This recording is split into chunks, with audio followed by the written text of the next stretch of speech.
If you grew up in America during the 1950s, 60s, or 70s, you probably remember what Easter used to feel like. The pastel dresses, the church bells, the smell of food, and those unforgettable desserts that only came around once a year. This was a time when food was a memory in the making. In this episode, we're digging into 15 vintage Easter recipes that made holidays special, and we've saved a nostalgic bonus at the end that just might bring a tear to your eye. Welcome back to our channel, Back Then USA, where we celebrate good old American nostalgia and preserve our heritage one video at a time. Today, we are honoring the traditions that made our holidays so special by flipping through the worn, handwritten pages of Grandma's cookbook to revisit Easter recipes that once brought the whole family to the table, year after year. In fact, one recipe we'll cover today was so beloved, women passed it down in their wills. That's right, it went from being a dessert to becoming part of the family story. Back then, Easter meant Grandma was up before the rooster, prepping the once-a-year recipes that always came out with the good china. Some may bring back sweet memories, others might just inspire you to start a new tradition, the old-fashioned way. Let's begin with one of the most eye-catching traditions with the most intriguing history of them all. Number 1. Hot cross buns. Hot cross buns have got to be one of my favorite bread treats. They are... Did you know that they were once considered illegal to bake except on certain religious holidays? Back in Tudor England, these spiced buns with a white cross on top were so closely tied to Good Friday and Catholic traditions that Queen Elizabeth I issued a decree limiting their production to Easter, Christmas, and funerals. Can you imagine that? You could only bake them on those special days. When English settlers brought the tradition to America, particularly to New England and later to cities like Philadelphia and Boston, the restrictions had eased, but the buns still held strong ties to Easter. In New Orleans, bakers gave hot cross buns a Creole twist, adding citrus zest and sometimes even a splash of bourbon to the dough. Meanwhile, in Pennsylvania Dutch country, the buns often had dried fruits soaked in apple cider. I don't know if this is still relevant now, but back then, folks had this old superstition that if you baked hot cross buns on Good Friday, they wouldn't ever grow moldy. However, in most homes across America, baked hot cross buns disappeared so quickly that the superstition didn't get much chance to be tested. Number 2. Easter bunny bread. One time at a family summer reunion in Minnesota, I have plenty of books here, but those ones are very important to me. My cousin brought out our grandmother's old recipe box, the kind held together with yellow tapes and filled with handwritten cards, recipe clippings, and a few flour smudges from decades ago. Tucked near the back was a faded magazine page showing step-by-step instructions for shaping dough into a bunny-shaped bread, raisin eyes, almond sliver whiskers, and a soft belly that doubled as a dip bowl. My aunt swears this tradition started in our family in the 1970s, after Grandma spotted the recipe in a women's magazine and decided Easter needed a little extra charm that year. And from then on, the bunny bread became just as expected on the table as the ham or deviled eggs. It turns out we weren't alone. Families with German or Scandinavian roots across Minnesota and Wisconsin were already enjoying bunny-shaped breads as Easter desserts as early as the 1950s and 1960s. Some leaned sweet, like the Pennsylvania Dutch versions that tasted almost like coffee cake. Others, especially in New England, added herbs or cheese to the dough for a more savory spin. Easter bunny bread was a bit of holiday theater for us. Whimsical and practical, playful and homemade. Number 3. Lamb cake. Today, it is the most distinctive and symbolic Easter dessert in America, not just in families with Eastern European roots. Every holiday has a special cake, and for Easter, it's the lamb cake. It's a very cute cake. But this tradition didn't start in the U.S. It came across the Atlantic in the hearts and customs of immigrants from Poland, Germany, Austria, and Italy, where baking lamb-shaped cakes or breads had been part of Easter for centuries. In these cultures, the lamb, often called the Paschal Lamb or Agnus Dei, symbolized the persecution, sacrifice, and the resurrection of the sacrificial lamb, Jesus Christ. Baranek Wielkanocny, as it is known in Poland, was a centerpiece of Easter baskets, sometimes molded from sugar, butter, or even cake. In Germany and Austria, it was known as the Osterlammkuchen, a sponge or pound cake dusted with powdered sugar. And after many years,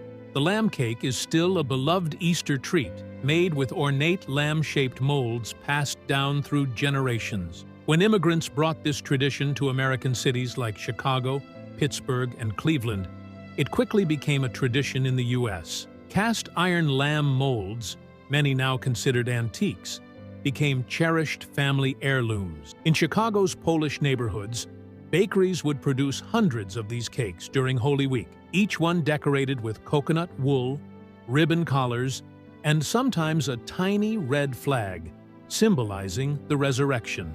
Churches in Pittsburgh's steel mill neighborhoods even kept lamb molds on loan so every family could carry on the tradition. Today, bakeries might sell a lamb cake for $30 to $50, even up to $100, but the real value lies in the story and the people.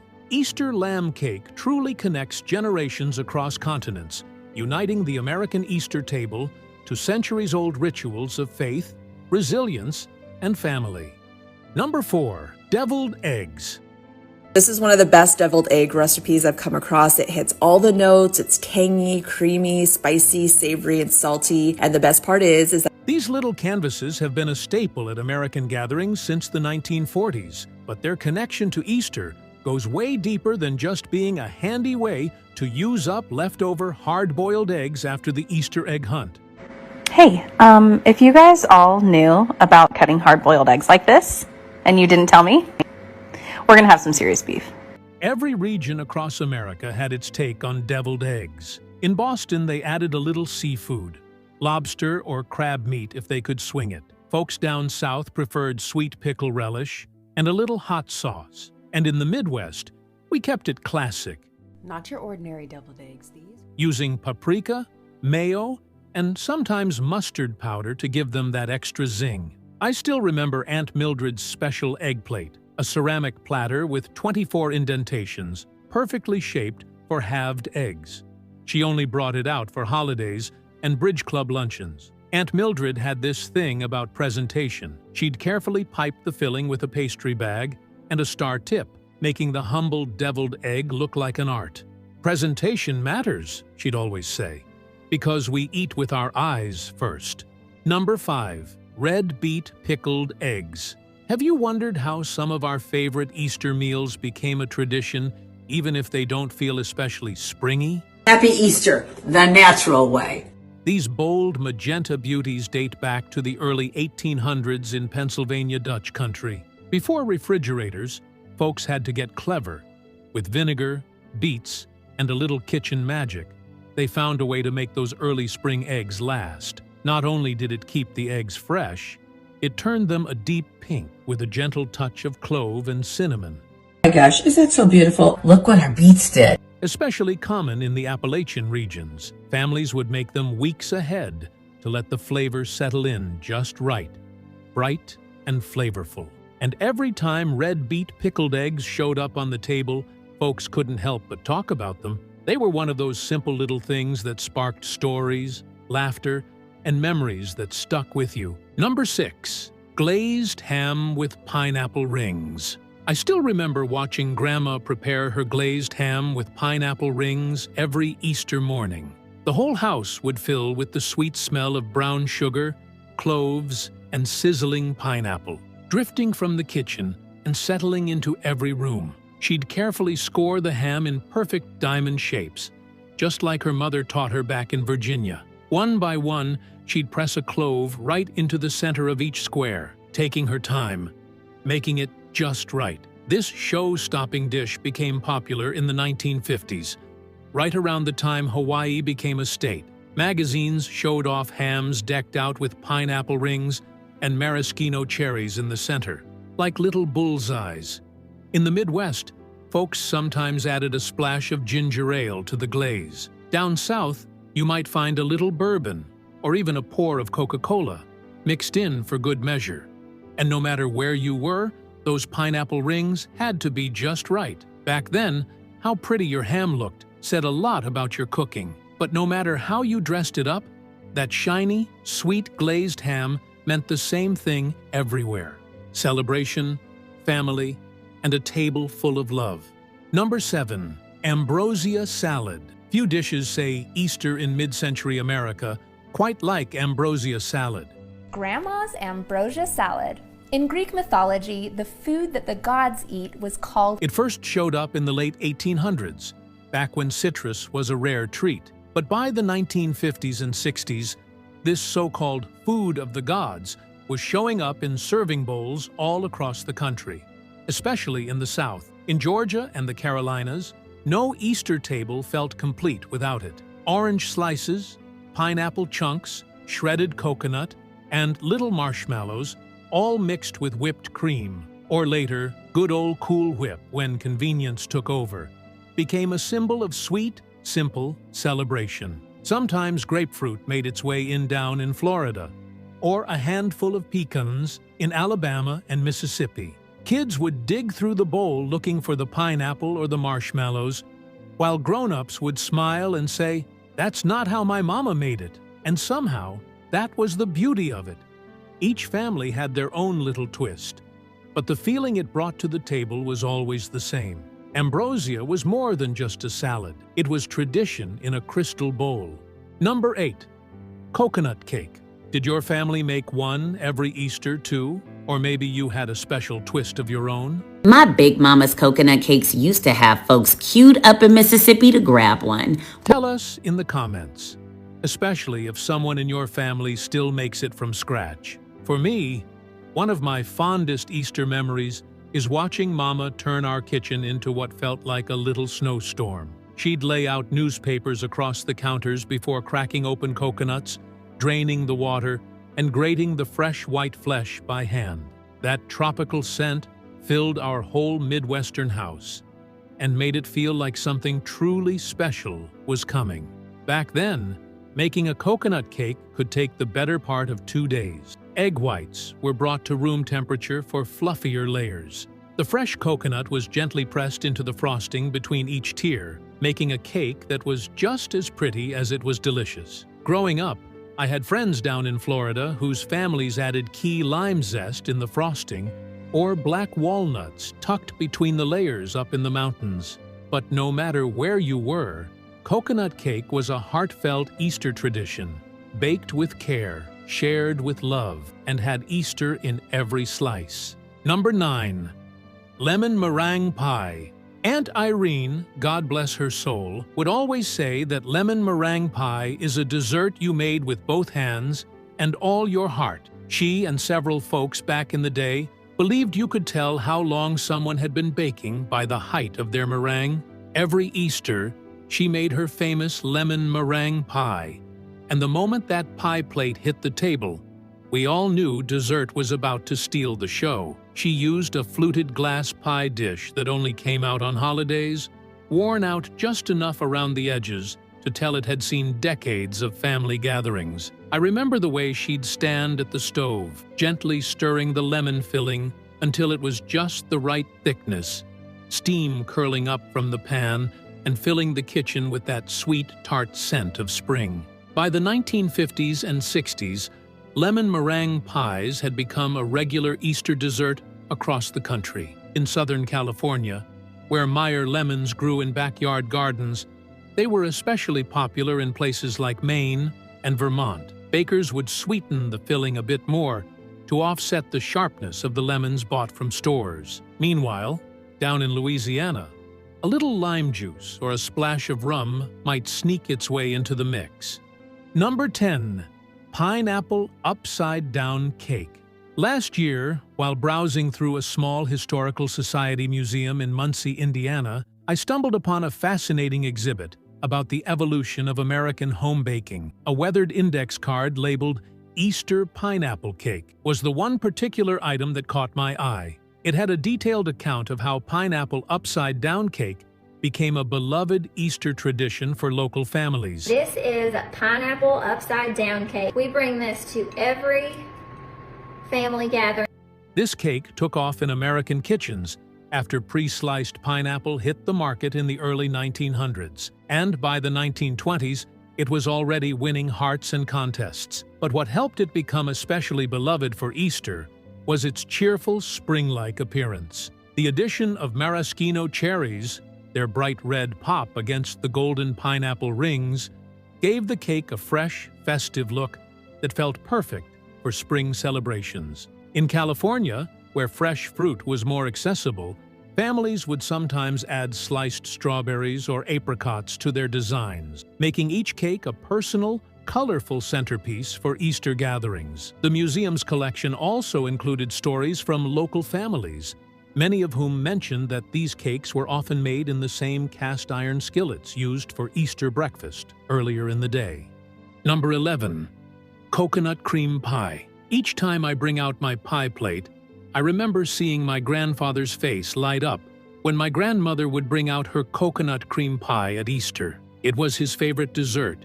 Easter was his favorite holiday. It's not just an ordinary pie, it's delicious for every occasion. I eat it every Easter morning. We've been doing it for generations. And Grandma carefully made one for the most special occasions. She'd begin the process 2 days prior, buying a fresh coconut that my grandfather would help her crack open using a hammer on the back porch steps.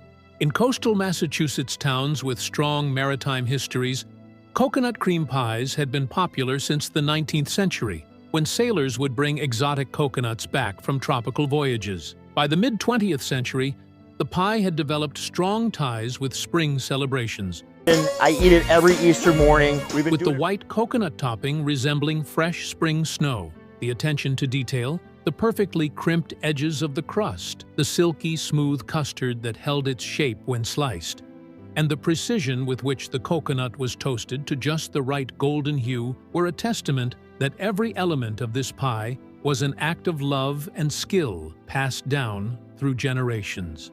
In Louisiana, around New Orleans, bakers often added a splash of rum to the filling, while in parts of Appalachia, a drizzle of sorghum molasses between the custard and topping created a distinctive regional variation. This was a time when items used in homes were not designed to be replaced every few years.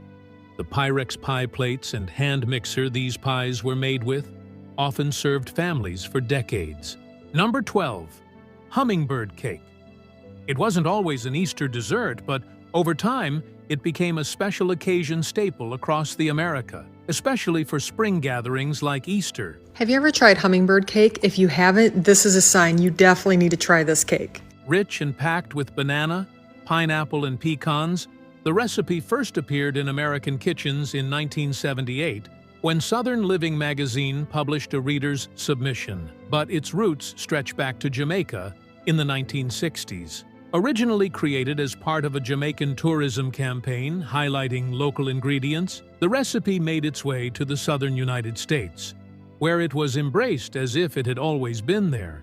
I don't know if you've ever heard of a hummingbird cake. Actually, it originates in Jamaica. Across North Carolina and Georgia, this cake quickly became an Easter favorite, often featured alongside traditional coconut cakes at family gatherings. In Charleston, South Carolina, some homes added a touch of local sorghum to the cream cheese frosting, while Louisiana versions sometimes had a splash of bourbon. The name itself remains something of a mystery. Some food historians believe it was so sweet it could attract hummingbirds, while others suggest the banana and pineapple specks in the batter resembled the bird's colorful appearance. Whatever the origin, by the mid-1980s, it had become a regular dessert at Easter celebrations across the South. The hummingbird cake is the kind of cake that was built to impress, both in flavor and appearance. Number 13. Carrot cake. Every Easter, just as the last of the snow began to melt and the crocuses peeked out from the yard, my mother would bring out her well-worn recipe card labeled simply, Carrot Cake, 1974. This is the carrot cake of my dreams. It's 3 layers of pure perfection. The edges were stained and curling, the handwriting slightly faded, But there was no mistaking the promise that cake held. Moist, spiced just right, and crowned with a thick layer of tangy cream cheese frosting, it was a tradition that tasted like spring. Easter, with its themes of renewal and rebirth, was the perfect setting for a cake like this. In southern homes across Carolina and Tennessee, pecans were folded into the batter or pressed into the frosting as a finishing touch. In parts of California, you'd sometimes find crushed pineapple added for extra moisture. And in Midwest kitchens, it was often baked in a sheet pan and cut into generous squares, perfect for potlucks and church suppers. For many families, this was the kind of cake that had to sit on the good cake stand, the one pulled from the back of the cupboard only on special occasions. Some bakers even went a step further and decorated their carrot cakes with little piped icing carrots, a detail that always made the kids smile and older folks nod in quiet approval. These days, you might see carrot cake turned into cupcakes or even layered with nuts and caramel. But those old-fashioned Easter versions, the ones made from scratch, with fresh grated carrots and a recipe passed down from a neighbor or clipped from a magazine, those are the ones that live on in memory. Number 14. Lemon bars. These old-fashioned lemon cake bars might be the easiest dessert I've ever made. These became a true Easter favorite during the post-war cooking revolution of the 1940s, 1950s, and 1960s. As convenience foods were changing American kitchens, the humble lemon bar, with its perfect balance of shortbread crust and tangy filling, found its way into church cookbooks and community recipe exchanges across the country. This was a time when citrus symbolized freshness and vitamin C, values that were particularly important to health-conscious homemakers. In Southern California, where backyard lemon trees were abundant, cooks often used fresh Meyer lemons for a more complex flavor. Meanwhile, in the Northeast, particularly in Connecticut and Massachusetts, bakers leaned on a touch more sugar to balance the tartness of store-bought lemons. The bright yellow hue of these bars made them perfect for Easter gatherings, where they added a cheerful splash of color to dessert tables. Hear me out. Not all lemon bars are created equal. This era saw home bakers taking pride in achieving that perfect balance of crisp base and custardy topping, a skill passed down from mother to daughter in kitchens across America. Number 15. Banana pudding. Though it was a regular dessert in many homes back then, in many Southern homes, especially across Tennessee, Alabama, and Georgia, the Easter version was something truly special. During Easter, this wasn't just any banana pudding. It was Sunday best banana pudding, layered with extra care, and served in the family's crystal trifle bowl that was reserved only for special occasions. I don't know if banana pudding is just a Southern thing or not, but I love banana pudding. Back then, Easter often meant loading up the car and driving out to Grandma's house, sometimes hours away. I remember mine in rural Georgia prepping her banana pudding the night before, always saying it needed to set up properly, overnight in the icebox.